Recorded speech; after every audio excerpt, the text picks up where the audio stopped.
वर्तमान सुभद्रा योजना रे आसिला आउ एक बड़ खबर जहाँकि एबे सबुठी सुभद्रा टंका को नहीं चर्चा।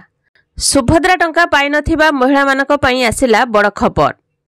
भूल संशोधन करी पुणी थरे नुआ पंजीकरण कले टंका मिलिबो कि एमिति अनेक प्रश्न उठुछि। तेबे एमिति समय रे जे माने रजिस्ट्रेशन करी मध्य टंका पाई नांती सेमानक पई बड़ खबर जहाँकि सेमानक एप्लिकेशन सरकार को पाखरे विचाराधीन अच्छी। तेणु द्वितीय थर पंजीकरण कले कौनसी फायदा मिलिबो नहीं।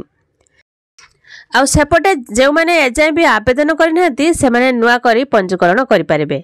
एणिकी ओटीपी नुहे बायोमेट्रिक सहायता रे आपण निजर सुभद्रा फॉर्म पंजीकरण करि परिबे।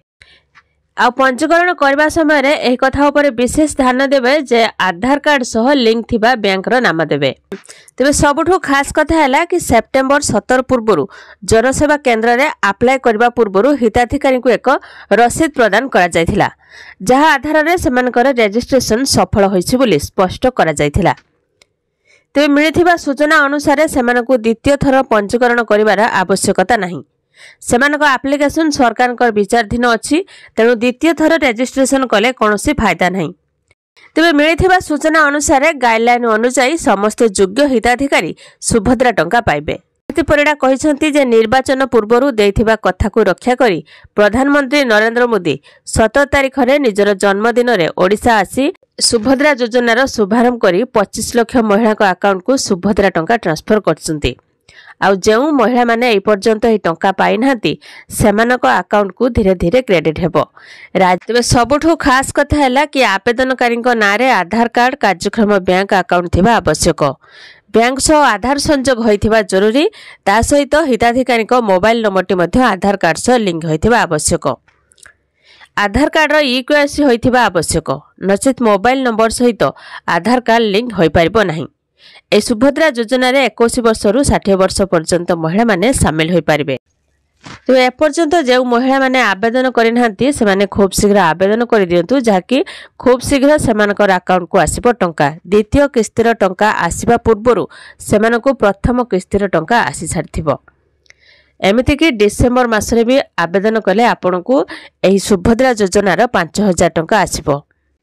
तेबे सेप्टेम्बर 15 तारिख भितर जो माने आवेदन करथिले सेमानकर 17 तारिख रे टंका आसीछि। आ 17 तारिख परे आवेदन कले महिला को अकाउंट को भी सुभद्रा योजनार प्रथम किस्ती आसीबो। धीरे धीरे आपनको अकाउंट को ए सुभद्रा योजनार 5000 टंका आसीबो। किंतु वर्तमान सबुठु बड़ कथा हेउछि जे जदि आवेदनकारी आवेदन करबा बेले किछि त्रुटि अछि बोली भाबुछंती तेबे आपण मानकु आधार रे थिबा सूचना को चूड़ांत भाबे ग्रहण करा जिवो। ए योजना पाई आवेदन करबा पूर्वरु आवेदनकारी सेमानक आधार कार्ड रे थिबा तथ्य को संशोधन करिवे।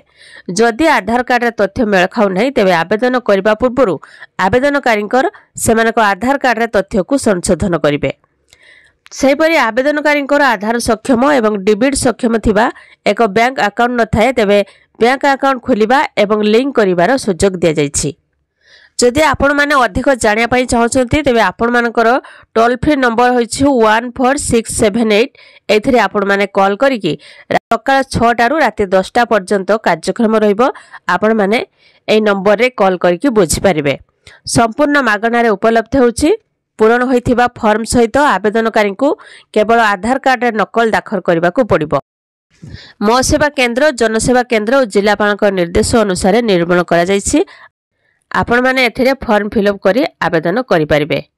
आ आपण मानकर ए पैसा आसीछि कि नाही कमेंट बॉक्स रे कमेंट करके जणैबे। वीडियो को केउ जिल्ला रु देखुछंती आ वीडियो को लाइक करिवे। चैनल को यदि नुआ आछंती चैनल को सब्सक्राइब करी पाखर आस्तुबा घंटी चिन्ह को दबाई देबे।